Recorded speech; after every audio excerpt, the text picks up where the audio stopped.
Greetings to all my fellow headbangers and thrashers, guys and girls. Thank you guys and girls for joining us one more time. And we have a very special guest by the name of Taylor Nordberg. Multi-talented musician, man. This guy plays with DEICIDE. He plays with a badass band. It's a brand new band, about a year old, maybe two, INHUMAN CONDITION. And also he plays with the ABSENCE. And he plays drums also with several other projects you guys might have heard of.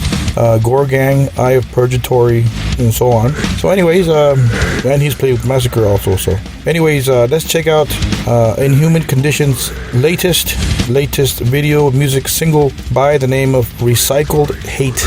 Recycled Hate sounds badass. So let's check it out, and we'll be right back with an interview with Taylor Nordberg.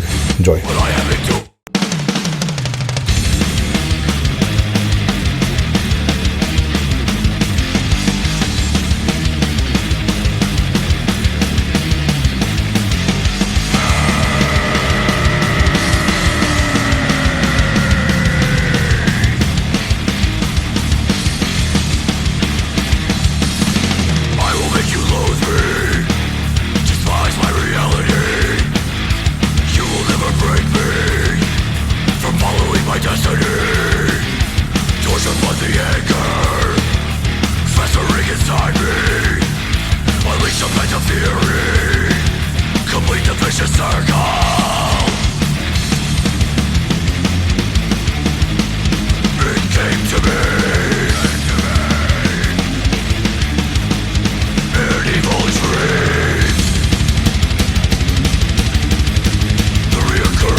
Crushing music, man. Terry Butler on the bass.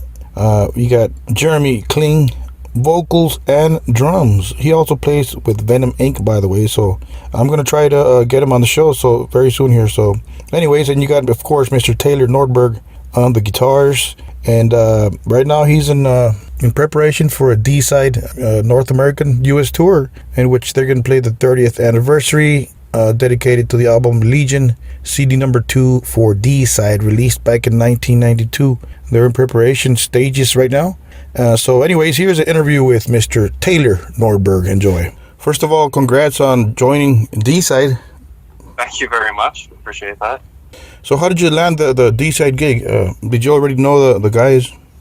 Yeah. The one of my other bands, The Absence, did about a month-long tour with DEICIDE in 2019, and we got to know the guys really well. And I had actually played with Steve in a cover band maybe a year or two before that.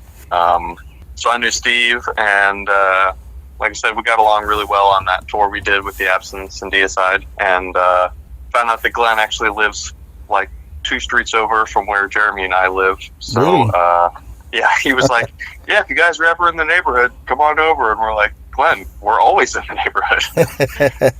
So we all became good buds, and Jeremy and Glenn actually ride bikes all the time. They do like 20 miles a day or something crazy. So basically just heard that they needed a new guitar player, and learned a bunch of songs, made some videos, and went down and did a practice, and we all gelled really well. And I mean, obviously we already knew each other, so that was a big plus. And yeah, we just hit it off really well, and been jamming with them for a couple months now, and it's been killer. So were you a fan before this? Were you a D-side fan? Oh yeah, I've been a fan since I was probably about 15 or so. Damn, awesome.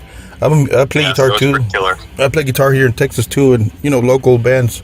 And I'm a D-side fan, so if I was in your shoes, I'd be nervous auditioning or whatever. Were you nervous auditioning, or the first time you cranked up your guitar in the rehearsal with D-side? I was actually pretty confident. I mean, I was pretty well prepared, especially for that first practice. They were like, "All right, start learning Legion," and I'm like, "Oh crap." Okay. So I think I got maybe 6 or 7 of the songs, like doable enough to go at practice. And yeah, I thought I'd be a little more nervous than I was, but I think, knowing the guys on a personal level helped tremendously. And I think, each of the gigs that I've gotten in each of the new bands I've joined throughout the years, each one is a little bit more like complex and maybe a little bit more nerve-wracking. So I guess it was kind of a gradual build from the beginning. But yeah, thankfully I was not too nervous at practice. That helps.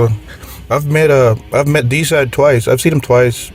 I've met him once. I've seen him with the Hoffman brothers in San Antonio, and then I've seen him with when Canela was there. I'm sorry, not Canela. Jack Owen and Ralph. Oh, cool. And I met Glenn's cool, and Steve's real down to earth, man. Real cool people, huh? Oh yeah, everybody's super chill. It's nice. Nobody's like a crazy partier. Everybody just is serious about their instrument and making the best show possible. So everybody's on the same page. So that's a big plus. Was it hard learning the other songs besides Legion? Yes and no. Some parts are a little challenging. A lot of it is just stamina training. So it's a lot of speed picking and a lot of down picking and stuff like that. Some of the leads, like Ralph's stuff, takes a little bit more time to get down. Some of the parts on the Legion songs are pretty technical, so it really just came down to just putting in the time to, sit there with the metronome and work it up to speed and all that stuff. So how many songs did you have to learn besides the Legion? Well, we have some shows coming up that are non-Legion shows. They're just regular headlining set. Yeah. And then we have some stuff booked that is the Legion stuff. So right now I think I have 27 DEICIDE songs learned so far. Damn. Wow. Anything off of Incinerate 'Em or Torment in Hell? Nothing like that? Well, you'll just have to wait and see, my friend. I can't divulge any of that information right now. Damn, well, I tried. So, but it's a bunch of bangers, so awesome. I don't think anybody will leave disappointed, that's for sure. Very cool. Looking forward to that. So, can you give us an update on Umbilicus with Paul?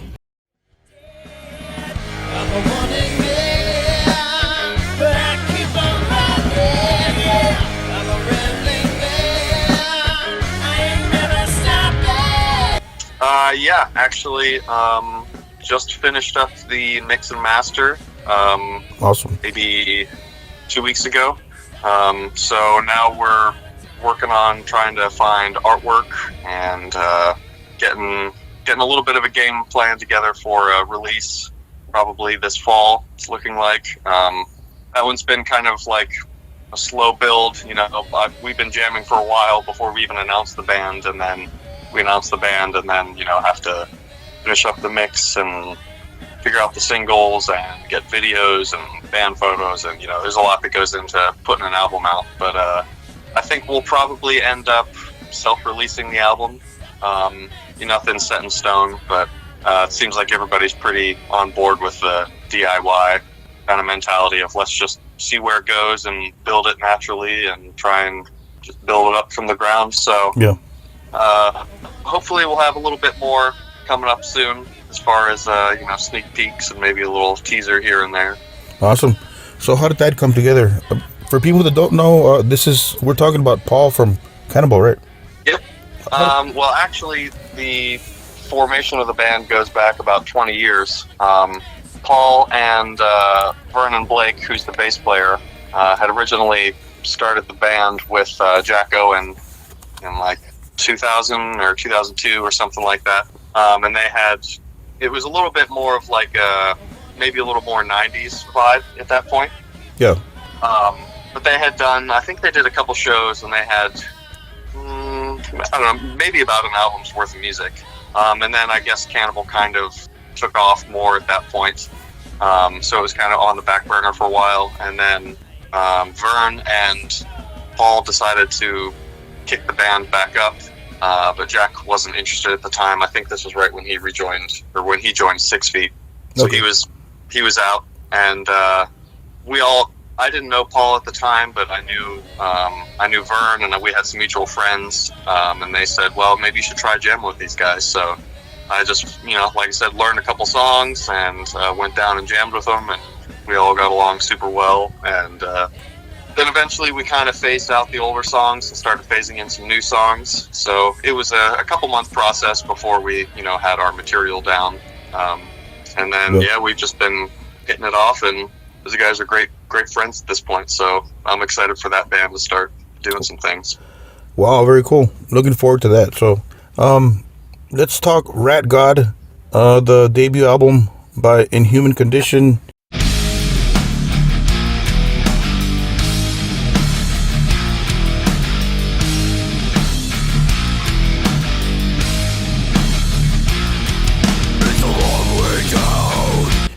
Is it true this came out of a massacre formation, I guess you can say? Yeah. Let's see. I guess it was like August or September of 2019. Jeremy Kling and I got a call from Cam Lee. I guess they had some shows booked, and they were in need of a guitarist and a drummer. And they were like, well, we have some dates booked that we would really like to fulfill, and we'd like to do a new album. So would you guys be interested? And we said, heck yeah, let's do it. So nice. We learned, a bunch of the From Beyond songs, and basically started writing right away. And they loved the material we were writing, and they're like, this sounds like, the next step in Massacre sound. And we really tried to hone in on the late 80s, early 90s vibe, listening to Celtic Frost and Slayer. Yeah. DRI, and all these things, and early Death records, of course, the Massacre demos and whatnot. And we got 14 songs written and recorded, drums and guitars, finished up. We did all the recording here at Smoke and Mirrors Productions, which is Jeremy and I's studio, and did a couple shows with the band.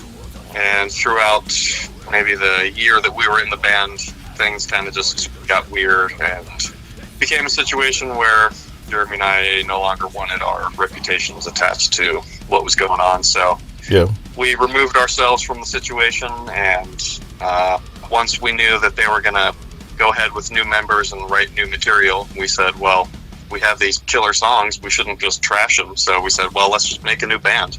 Awesome. Wow.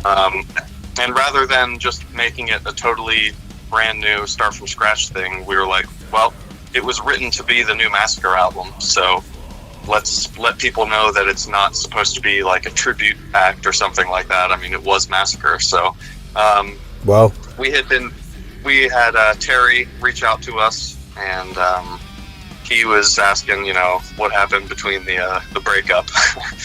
And we filled him in, and we were comparing stories and whatnot, and he asked to hear some of the music, and we sent him a couple songs, and he's like, man, this is killer. I don't know how somebody would not want to play on this. So we said, well, would you be interested in playing bass? And he was like, hell yeah, absolutely. So that was like, oh man, even perfect. We get former Massacre member, and former Death member, and obviously Terry's like the greatest human being known to man.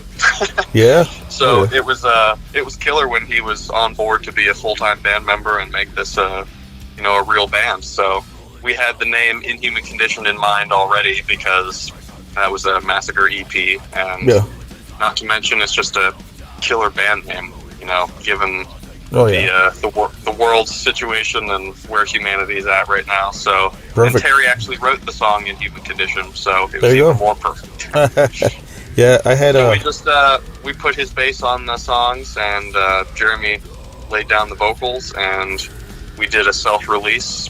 We were like, well, let's just see where it goes, and it's been building up hype since then, and it's been awesome. Such an overwhelming response. So awesome album. Good job on that. Thank you. I had Terry on the show. I interviewed him a couple of months ago, maybe 9 months ago. Very, very down to earth, very cool guy.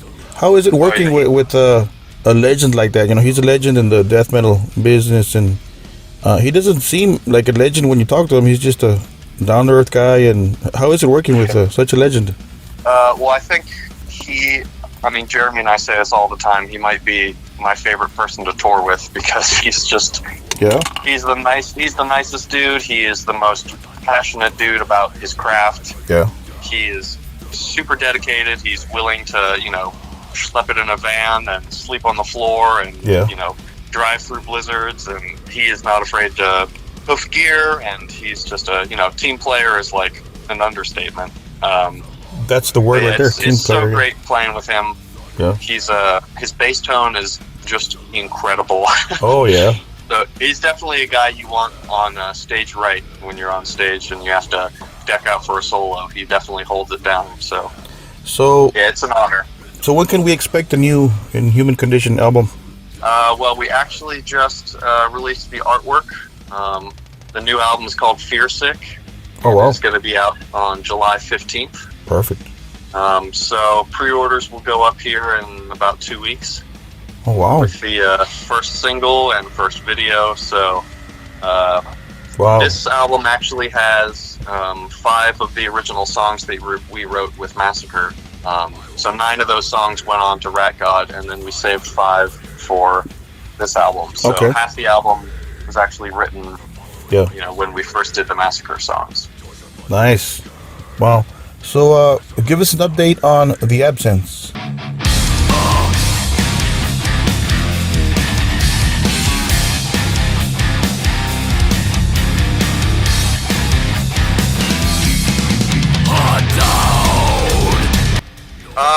Well, not a whole lot to update right now. We've just put out that album Coffinized in July of last year, and that seemed to get a pretty good buzz. Good stuff, yeah. Unfortunately, we weren't able to do, touring for that. But, we're kind of just in a holding pattern right now because, the Inhuman stuff is going on. Jeremy has Venom Inc. and XDAO stuff going on, and I obviously am busy with Deicide now, so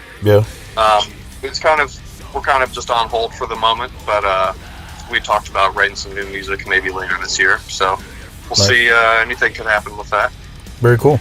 So we know people know you and Jeremy have several projects. Which one is your favorite? Oh man, that's like saying which one of your children is your favorite. You're not supposed to say you have one, right?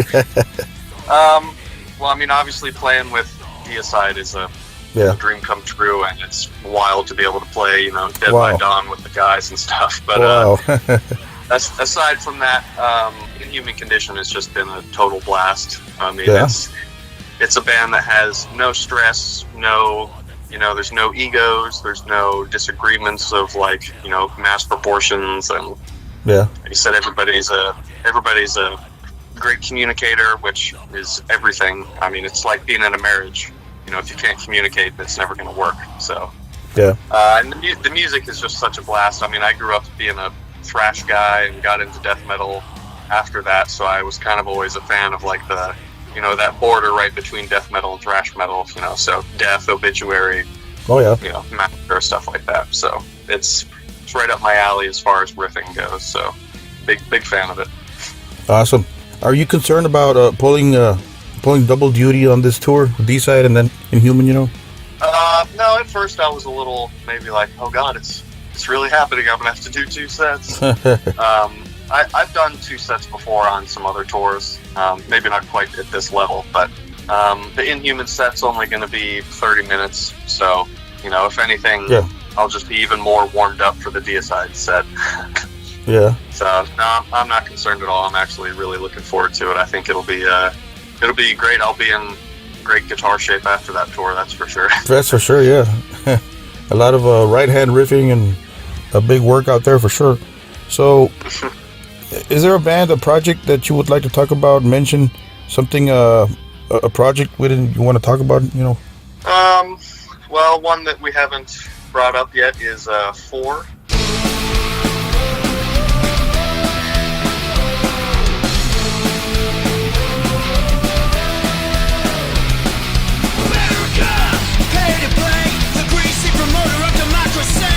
Which is another Jeremy and I band, if you can imagine. That's a punk band, actually. Oh, wow. So Jeremy plays drums, I play guitar. The Umbilicus singer, Brian Stevenson, is the vocalist. Okay. Who we refer to as the Canadian Glenn Hughes, because he has one of the best voices just out there right now. Nice. And then Christian Geisler, or Speezy from Creator, plays bass. Okay, cool. So it's like Wow. late 80s, early 90s punk, so kind of hardcore punk like Bad Religion or Pennywise, or Cool. maybe a little bit of NoFX in there, Offspring. Wow. So Wow, that's cool. we put an album out in 2020 called Hombres, Okay. and we self-released that, and then we put out a couple singles last year. One of them was actually an Alice in Chains cover of Man in the Box. So if you can imagine that as a punk rock song. Wow, very cool. And then we have another album that we're working on now, so I'm not sure if that'll be out later this year or early next year, but we're always busy with one band or another. Very cool. Very busy. You got a full plate, Yeah. literally. Yeah, it's good to be busy, otherwise bad things could happen. So what's next for yourself after the DEICIDE Inhuman tour? Well, I'm not quite sure after August, you know, with the COVID thing kind of fizzling down, thank God, and hopefully this war situation is a little less crazy after that. So, Yeah. not sure as far as when any of the bands will get back to Europe, but it seems like the U.S. is opening up, you know, full force, so I would expect a bunch more U.S. tours between the 50 bands I'm in, hopefully. Yeah. Like I said, we have lots of albums coming out. Probably work on the new DEICIDE album, hopefully wrap that up, get that out this year, early next year, something like that. That's right, yeah. So we got a couple of fan questions here from social media. Ryan is asking, is Flying V your favorite guitar? Is that your main X? I would say, yeah, probably the King V, the Jackson King V especially. I had one when I was 14, but strictly because of Dave Mustaine.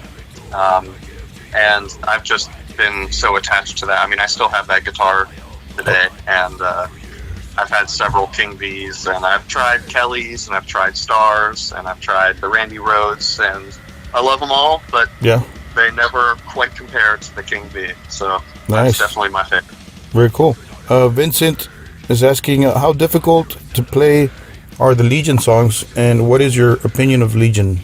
At first, they were pretty difficult. I mean, it's learning a new person's riffing style. Yeah. Well, like new people, really, because Glenn wrote some, Steve wrote some, and then the Hoffmans wrote some. Yeah. So I guess it was a little challenging to get into that headspace at first. But after playing it for a while, I mean, it's just kind of like, seems like another song in the set. But it is a total blast to play those songs. There's such a ferocious energy to that album, and Steve is playing so damn good. Wow. So I think people are going to be super stoked when they hear it.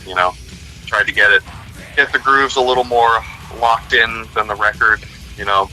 Not quite as frantic and manic. So yeah, I think I'm stoked about it. The other guys are stoked, and I think the fans will be pleased. Rowan is asking, are there any plans to bring the Legion tour to the UK and Europe? Nothing's set in stone, but I imagine that we're going to try and take this tour to as many places as we can, because I think people want to see it, and it's something that's never been done before. So I would say yes, nothing's set in stone, but for sure we'll make it there at some point. Here's a question from I couldn't pronounce his name. The bassist for Aetherson is asking, besides the classic question, when is the new album coming out? The D-side album. What's it gonna sound like? He says, is it sounding like early D-side? Is it 06 to 13, more melodic D-side, or modern D-side? I would say it's almost like a greatest hits. It's got two of the songwriters still in the band, Glenn and Steve, yeah. And obviously Kevin has been in the band for 10, 12 years now. So some of the songs have a more sort of melodic vibe. Some of them have a total oh man, this is classic deicide. So I would say best of both worlds. A little bit for everybody. Awesome, perfect. Here's a question. He says, how does Taylor feel about sharing guitar with super picking clean technician Kevin Carrion? It's great playing with Kevin. He's a total machine. He's a talented dude, and he's got a unique style and a unique sound.